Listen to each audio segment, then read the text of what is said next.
Very cool, Phil. What? You're on mute, Phil. You've gone quiet. I'm just chilling out, Dan. You're just. It's the summer. It's the summer. Are you planning to wear those for the entire summer on these streams? I can't see the screen very well. They're not varifocal sunglasses. I'm stuffed. So suddenly your age catches up with you. Always. How are you doing, Dan? I'm very well, thank you. I'm very well. As I say, the sun's out, which is awesome. Guns out. Sun's out, not quite guns out. And we have a bank holiday weekend coming up again this weekend. It feels like the never-ending rolling bank holiday. But this bank holiday Monday really matters because it is the day of the League One playoff final between Sheffield Wednesday and Barnsley. It's literally why they've shut everything down just for that Yorkshire derby to be played out at Wembley. So I may or may not bring football up again, depending on what happens in that game. I didn't realise you're playing Barnsley. That is quite a grudge match, isn't it? It is, yes, especially as Barnsley beat Sheffield Wednesday last time out in the league. So Sheffield Wednesday owe them one. Right. Anyway, people didn't join this live stream to hear all of the League One third-tier football chat. We promised them that there are some things that we would talk about today. What have we got, Dan? Let's give us the lowdown. The three things we're going to talk about today are which professions are most active on LinkedIn. That's number one. Number two is how do you get your leaders to engage with social media or their digital footprint? And number three is why commenting is the secret sauce of a great LinkedIn presence. So let's roll straight into this. We've teed everybody up to say one of us has done some research and one of us is possibly going to make a fool of themselves by giving really silly answers on this stream. Surprise, surprise. You're the one that's done the research, Phil. Yeah, I'm the quiz master today. I'll just interrupt myself by you talk about commentary. So we've just had a couple of nice pieces of commenting in from Liz, who I'm surprised she's still here after hearing all that Sheffield Wednesday stuff. Yes, you have joined, Liz. Welcome. I don't know who Liz supports or if she's got any interest in football whatsoever. I don't. But lovely to have you here. Lovely to have you here too, Matthew. And hello, Joe. Thank you for joining us. We will jump straight into this quiz and I will try not to humiliate myself. Yeah, so we see that statistic, don't we, that goes around about how active people are on LinkedIn. And the one that goes around is that only 3% of people on LinkedIn are regularly posting. And I thought I would do a little quiz to find out whether that is a normal number, whether that's real, and then compare it to certain professions and industries. Because whenever I do research, I always find it's a lot higher than that, actually. So I've sometimes sort of questioned that 3% piece. So what I've done is had to look at a few professions, a few roles, and I've looked at the engagement rates, and that's in the UK, by the way. So all of these numbers are UK. Okay. And I'm going to test you on a few professions. I'm going to ask you to guess the number, and then we're going to see whether the next profession is higher or lower. A bit kind of like a brute bonus. Oh, I like the sound of this. But before you can play your cards right. Before we jump into this, it's worth mentioning as well, Phil. It's obviously not a direct correlation here, but when we were talking about some of the LinkedIn landmarks a couple of weeks back, there was a stat that I pulled, I kind of recalled from somewhere, which was, although we're heading towards 1 billion people using LinkedIn, only 11 million of the users have activated creator mode, which is like creating content, playing a really active role in the community, but a little bit amped up, isn't it? So I'm kind of interested to see proportionally how this kind of stuff plays out. So be gentle. Well, so the number of people that are posting in LinkedIn in the last 90 days, has it a guess across the whole of the UK, LinkedIn users? 33 million people on LinkedIn in the UK. You have been smashing Sales Navigator, haven't you? I tell you what, my SSI's got up as a result of this. Number of people No joke. across the entirety of the UK user population. So what's the user population of LinkedIn? It's about 30 million, I think. Million. Yeah. Data. I am going to say 800,000. Okay, as a Oh, percentage. as a percentage. Oh, God, no, I've got to do the maths. You don't have to give, Let's say you're not far out with your number, actually. I can't do maths on the spec like this. I'm going to say, what does that work out? 4%? I'll tell you what. I'll give you. I'll put you out your misery on this one, Dan. You weren't far out. It's 1 million people are active in posting on LinkedIn. So that's 3%. 3% of the LinkedIn population has published. Now that counts reposts and that kind of low level posting. But there you go, 3%. Okay. But I've looked at some professions. Yeah. We're going to start with accounting now. I should have got the cards here. Brucey bonus stuff. Is accounting higher or lower than that 3%? I'm going to say lower. Oh, Dan. Accounting is higher. What? Higher. 6.2%. There's some professions that are really very, very low. So 6.2% of people who have the role of accounting. So we're going to do the next one. Engineering, higher or lower than accounting? Okay, I'm slightly discombobulated now because I'm thinking of my feed and I follow some accountants and they don't post. Engineers. Oh, does that do you think that includes like software engineers, technical engineers as well as? It's just profile, it's a role, so it's quite a high level. Anybody that's kind of anything to do with engineering that would identify as being engineering. Okay, I am going to say lower. I'm going with Liz on this. Liz says lower. I'm going to go with lower. Dan, never play. Have you played your cards right? I won't play that game. It's higher. Engineering is 8.2% of people work in engineering. Oh my word, Liz, you've let me down. Don't blame Liz. Liz said lower in the comments. I was. Yeah, but you're the one answering yourself. Okay. Here's a chance to redeem yourself. Okay. Education institutions. So engineering was 8.2%. Education institutions, higher or lower? Then was it 8.2? 8.2 for engineering. Lower. That's everybody that works in education institutions, not necessarily teachers. Anybody that works on this. So you talk about janitors, the whole lot. Yeah, the whole lot. Yeah. I'm still going to go with lower. No, you're wrong again. It's 11%. Something is there you go. So you got something is wrong with the LinkedIn categorization. No point. Well, that is quite broad. It is quite broad. So I've not this isn't very in-depth insights. Hang on a minute. Okay, hang on a minute, Phil. I've just got to call in some comments here because everyone else is with me on this. Everyone else thought that education would be lower, so I feel vindicated slightly more than that. Well, they might think that, but it lists 470k people in education institutions, of which 52k have posted in the last 90 days. All right, you're going to get this one right, Dan. Media and comms. Oh, it's higher. If that's not higher than education, if that's not higher than the caretakers and catering staff in educational institutions, then LinkedIn is wrong. It's broken. It's got to be higher. Okay, that's because they're all on TikTok. You are correct. You get a point. 12.5% for media and comms. That's people that work in PR, that kind of stuff. Okay, last one of this, and we'll do another little round in a second if people are so interested. Sales. Okay, right. I'm gonna give people a chance to put their guesses in the comments here. I'm going to stall for time slightly, and I probably shouldn't announce that I'm going to do that to you. But given what I see, this is a tricky one because I think that there are quite a lot of salespeople that are doing stuff. How well they're doing it is a different thing altogether.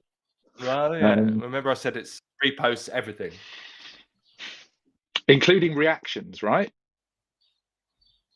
No, right. In that case, I am going to say, what do you think in the comments, people? Throw some guesses in. We were at, well, it's 12 something for PR or marketing types. 12.5 for media and comms, not marketing, media and comms. Okay, so Matthew says lower. for sales. If it's not including, well, Liz, to counter that, is going with higher for sales. So Joe is bringing it back down to earth with lower. I think the ultimate sitting on the fence, man. I think, God, I think it's lower. I think it's lower. I think that they are missing the opportunity, and if it's not including reactions, I think it's lower. Oh, damn. It's higher. It's higher. 18% for sales. There you go. Well, thanks for doing that research, Phil. We'll just do another quick. I'll give one more question. Okay. I've got loads more, but I don't think we've got time for this, and people get bored soon if they're still here. So CEOs, okay? Yeah.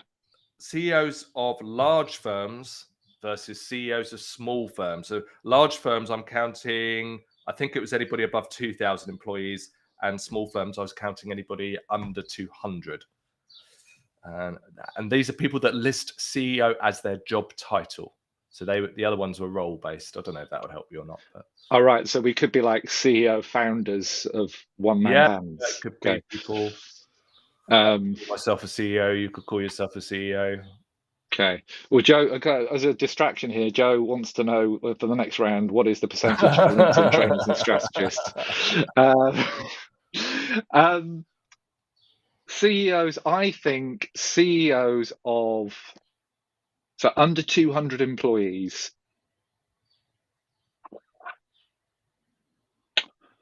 I think it's going to be, so the larger companies are going to have potential resource to support them.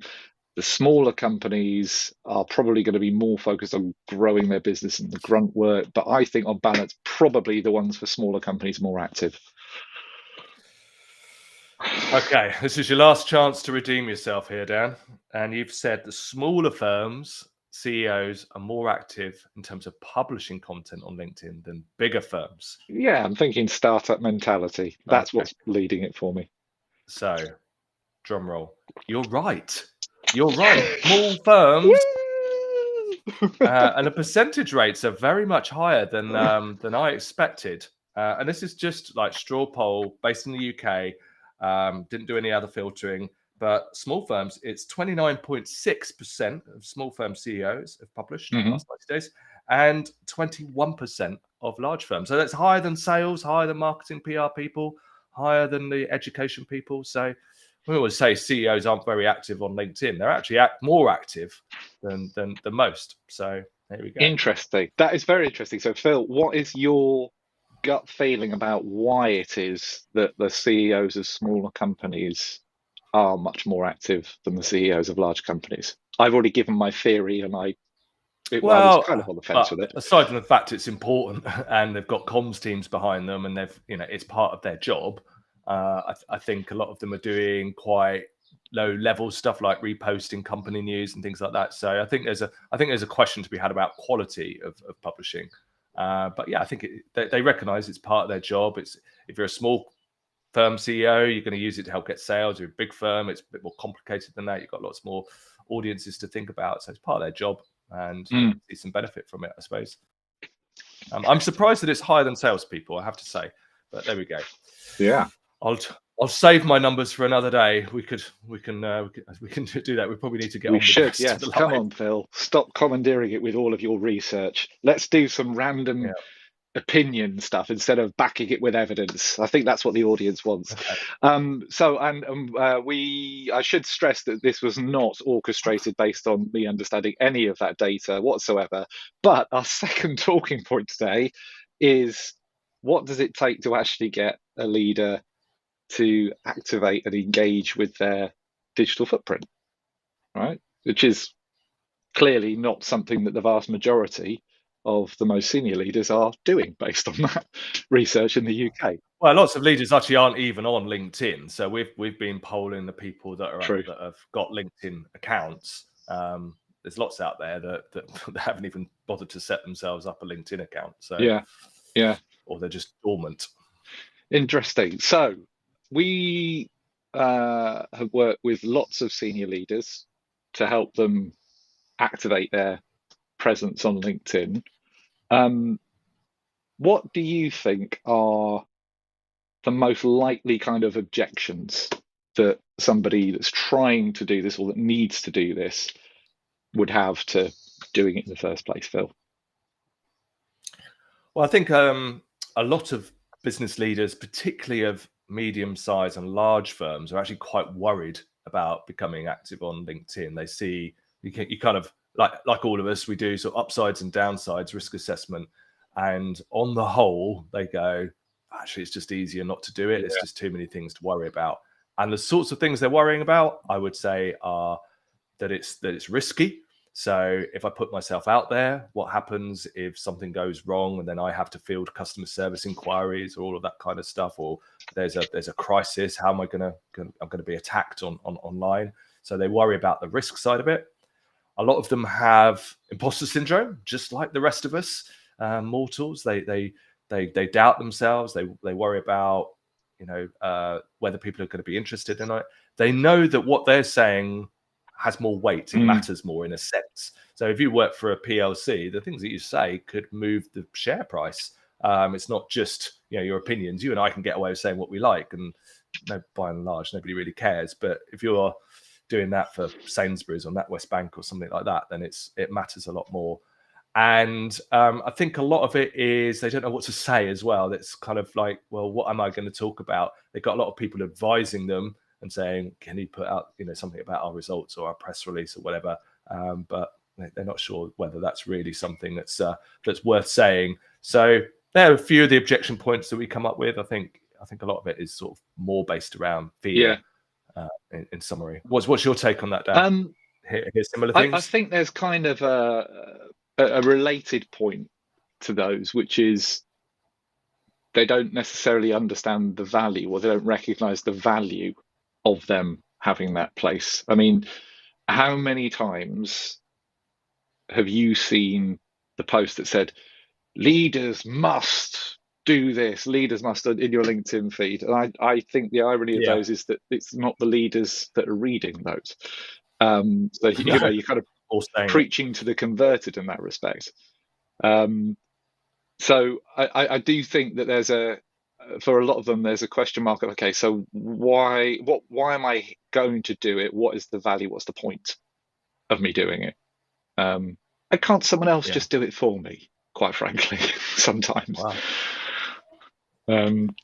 But yeah, so I think Liz has just chipped in here. I think if you're a CEO, there's a feeling that there's more at stake. Agreed. People do, I think, potentially overthink sometimes the very minor details of these things, and that stops them from making any progress at all. Do you get the time one? That's the other one I forgot to say earlier. People, that's what people say a lot of the time. Yeah, I haven't got time. So I think actually, kind of coming into what it takes to get somebody on board and engage with their process, that's part of it. I think if you can explain to somebody right from the outset what kind of input and time commitment they need to give it for it to work, that's really clear. And understanding that a senior leader isn't going to suddenly be able to hand hours of time over in any one shape or form is a really important starting point for that. So being really clear, saying, right, you are going to have to help us by being interviewed, for example, so that we can understand what matters to you. And then you are going to have to give some time over, if you've got a ghostwriter on board, to review what they're saying, like once a week for 10 minutes with feedback on it. And you're going to have to spend 5 minutes looking at your feed for comments to interact with, things like that. I think if you can drill it down to what that time commitment is, that makes a big difference to people. What other sorts of things should they be doing? So, I mean, you and I, when we do this for people, a lot of it's in the prep, isn't it? It's how you set things up rather than just kind of like start posting. What other things would you say are important to do at the beginning before you get to that point? Well, I think you're right. The majority of the work is invisible to the outside world, isn't it? You need to you need to have a conversation with that individual to understand what they want to get out of it, so that you can then align anything that you recommend to those goals. You need to understand what things matter to them, and you need to understand what matter to the people that they want to reach, so that again you can invest that time in presenting back to them and say, right, okay, well, if these are the people that you want to reach and these are the kind of things that you want to achieve, like, this is the best way to do it. And I think there's also an element of needing to gain the confidence of that leader as well, that you can play back their tone to them. Because there's absolutely no, not absolutely no, there's very little value to be gained from just having your leaders pump out stuff that sounds like it could sit on a company page on LinkedIn. And that's where the kind of the nuance of that persona really comes to the fore. So there's a lot of work that's involved, asking the right questions, understanding it, playing it back, getting their sign off, and building their confidence and trust that you can actually think like them to identify those opportunities. What about you? Do you think there are any other things that are critical before you've even hit post on that first thing that they're going to get out of the door? Yeah, well, I think one of them, just hearing you talk there about some of the prep parts that I think helps get their trust and persuade them that it's an important thing to do, is the audit and showing them people that are in their world that are already doing it well, better than they are. That normally gets a sort of bit of a competitive instinct going, doesn't it? So people say, oh, such and such from the company down the road is getting all of this attention and is getting on podcasts and, getting a load of coverage based upon what they're doing on LinkedIn. So I think that helps as part of the process as well. Yeah. I think there's some prep work to do in terms of also organizing the team. So when you're talking about very large companies, big corporates, then you can't really get away with just interviewing the CEO and letting them say what they want to say, because there's a load of other things going on in the company. So you need to make sure you're bringing that stuff in, and also making sure there's a process to who's going to do the posting, who's going to do the replies. How do we make sure that the CEO is actively involved in all of these process? And some of that kind of, that's quite boring work, but you've got to do it as part of the setup as well, so that you're not kind of dealing with the problems on the fly when they're posting. Yeah, it's that kind of administrative side that does eat up a lot of that, those early days, those early conversations. And that's not, we're not going to talk about it now. It's probably one for a future stream, but how you then actually build that plan of activity and keep it going, that involves a whole other raft of different people, different considerations to try and keep the momentum going once you've started. But typically, and I don't know about you, I tend to find that even the most skeptical of people going into it, who perhaps is at the end of the spectrum where they've been told that they really need to do it, as opposed to they've said, how can you help me to do this? Once they actually start to see the stuff go live and they start to see the kind of response it gets, that tends to be the thing that tips them over the edge, and they go, okay, I'm here for this now. Yeah, I think part of the reason for that actually is because it is in their language. It is what they have said. Even if a copywriter, somebody like us, has actually helped craft the post and formatted it, it's always based upon what they think and what they say. And I think often there's a bit too much translation going on in the PR world in terms of, it filters and ends up not looking like something you say. You think of all those press releases you and I have written over the years, and the quote that's used is just made up by some PR person like us, and it's never really what the CEO has said. So I think this is a chance for them to actually take ownership of their communications. So there's the CEOs that get on very well with it are the ones that, we've talked about some of them last week. They really feel like it's something that they own, and it's in their words, and it's done in a more human way, perhaps than they would have had the chance to do otherwise. 100%. All good stuff. 100%. We should come back to this, Dan. I think it's time's marching on probably for our final topic, but I think it's one to come back to. Maybe we'll get some input from some of the people we know in the industry that do either similar things to us or in-house are responsible for this. A few contexts that'd be great. I would have some views to add in. Really good.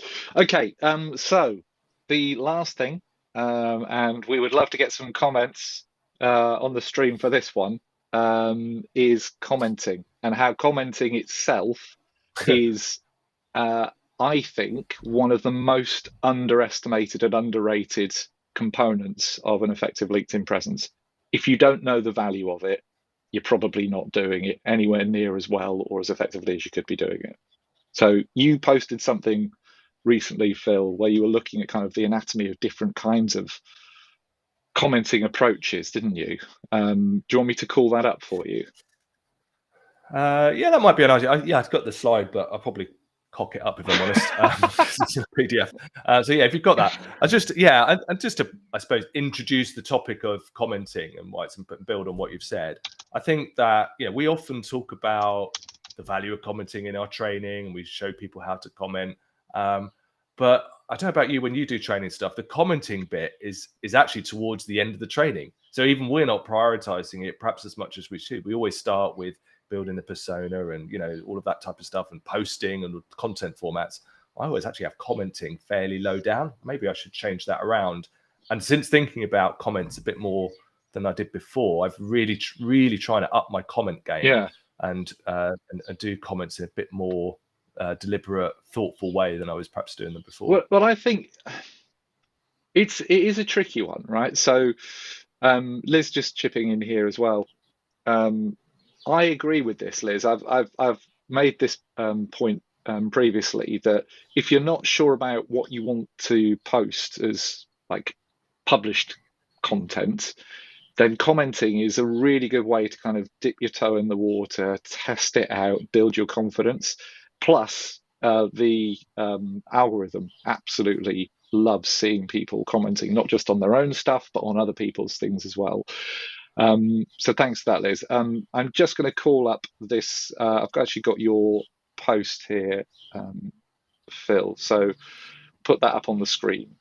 Thank you, Dan. So it's, yes. So I've come up. I'll do a little round robin. So I've come up with 8 ways to start a conversation on LinkedIn with comments, and I've basically done a sort of classification of all the different types of comment. And so here they are. So there's supportive, which is like saying nice things to support what somebody says. People often just do the kind of, hey, congratulations. I think you can go much further than that, particularly if you know the person well. Building on a point. So when somebody says something, so add something extra on top of that, an insight or something that you think that makes it more interesting for the person. Asking a question, that's fairly obvious. Answering the question. Sometimes posts have a question in there, so making sure you actually answer the question. Disagreeing, I think that's one that I don't find particularly natural to me. So yeah, basically taking the opposite view or adding something that they hadn't thought of, but essentially disagreeing what they've got to say.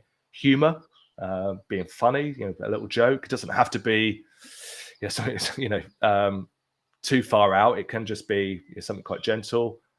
Playing somebody in.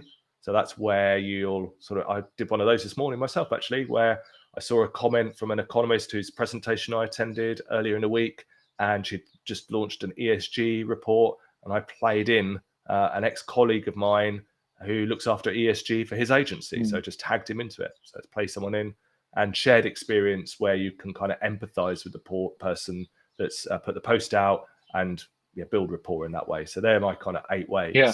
And I wanted to know from you, Dan, which one or 2 of those, or 3, you find the most natural to do. Are you already doing all of those, and which ones do you find easiest? Do you know, as I was looking at them, I was thinking these all just feel very very natural. And I think the thing that's the thing that sort of strikes me about them is they are just natural, the reflection of a natural way in which you would speak to somebody if you were talking to them in real life. I think probably the one, and I agree with you on this, the one that's probably the trickiest is getting the balance right when you're disagreeing with somebody, and not just kicking off an argument for the sake of it. Obviously, for some people, that's their style, that's what they want to do, right? But I think you can disagree respectfully, and I think you can also ask a loaded question to to get the answer out that you need. But yeah, I think all of these feel like very natural things to do. I do think, to Liz's point about this being a really good way of building someone's confidence into potentially producing content down the line as well. I do think that people overthink the commenting as well. Yeah, that is the risk. That is the risk that you put people off. Yeah, it's an important thing, but it should be a natural thing.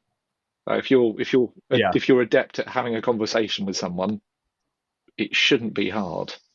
I'm just going to pull this from Joe, but I'm going to read it before I put it on the screen because some of it will be cut off. So Joe says, I've heard people say they can't find relevant stuff in their feed to comment upon, but the more you do it, the more that helps to curate the feed and see more of what you're interested in. That is actually a really, really good point, Joe. And interesting, it didn't get cut off. Something's happened there that's different in the restream. It is a really good point. So people, when you hear people saying, "Oh, it's too much like Facebook on LinkedIn," or "There's nothing interesting," or "It's all just full of motivational memes."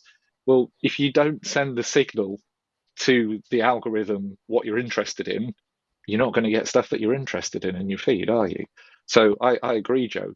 The more you comment, the more likely it is that you're going to see opportunities to relevant conversations. When you think about commenting, Phil, how many times would you say a week somebody should be trying to find opportunities to comment, bare minimum? Well, it's going to be different for different people that have got different objectives from LinkedIn and the time commitment they have to it. I would say another way of looking at it is the ratio to commenting to posting. So I probably comment 5 to 10 times the amount of comments as I do posts. So kind of like a sort of 5 or even 10 to 1. I comment, 3 to 5 times a day, I would say. But some people, a salesperson should be doing more than that. A CEO probably won't have the time to do that because they're responding to all of the reactive comments in their posts. So, it's going to vary depending on your role. But I would say the message is a lot more than you're posting. I try to do it about 3 to 5 times a day. Yeah. What about you? How often are you doing it? Not as often as you, but I would say probably 2 or 3 times a day still. So quite a lot. Yeah. But I think when people say they can't find anything relevant in their feed, one of the things I think is worth calling out here is that if you're focusing on trying to be valuable to the audience that you want to be engaging with on an ongoing basis, stuff that they don't know, or you may have a different take on something that they do know, and that's the foundation of both your content and your commenting approach on LinkedIn. So just think about what it is that you understand that people come to you for, and use that approach to guide where you comment, the kind of things that you say, I would say. Time for one more comment, haven't we? Yeah, so this from Matthew, agree, Joe, with my changing career, my network maybe aren't interested in what I may share. Also, I do feel that people may not think my comments relevant due to my job. Interesting. I think. So just put that in context, Dan. Matt is a drum tutor. Well, he's a drummer, professional drummer and drum tutor. So he used to do a different job, and he's launched his own. When you plug it, he's launched his own drum tuition business. So he's kind of done quite a big shift. Was previously working for a large manufacturer doing training. So it's quite a change. If you've got connected with a bunch of people that work in manufacturing or automotive, where he was before that, then I don't know. There could be some people out there that are also interested in drum lessons or. There's a hype, but I tell you what, I think it's still a good point. I tell you what, we do know, and I think Joe's just picked up on this as well. We've just identified at the start of this session, Phil, that people in educational institutions are really quite active on LinkedIn. So I would say there's a strong case for trying to find some of those people and seeing if you can build them into your network or engage with them.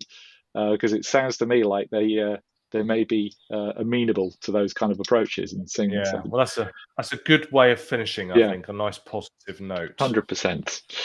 So just before we do finish, brief announcement for us. We are going to be shifting the Shedheads Live from a weekly session to a fortnightly session. So there will be no Shedheads next Friday, which also happens to be half term in the UK. But there will be the following week. So we'll be back at the same time in 2 weeks' time, and then every fortnight from that point onwards. If you, as always, if you have any topics that you'd like us to touch on whilst you're watching this back or reading the comments, please get in contact with Phil or I directly, or drop something in the comments below. And we will see you in 2 weeks. Phil potentially will stop stumbling around the room that he's in because he can't see anything in the shades. And we look forward to seeing you again soon. Thank you very, very much.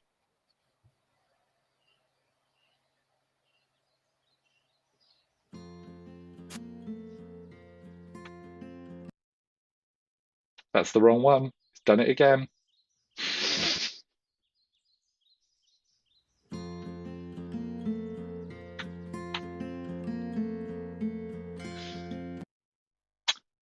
We are going to kill that one. I'm just going to say goodbye. Technically, Phil, I've let the side down there. The video it's the spinning wheel of death.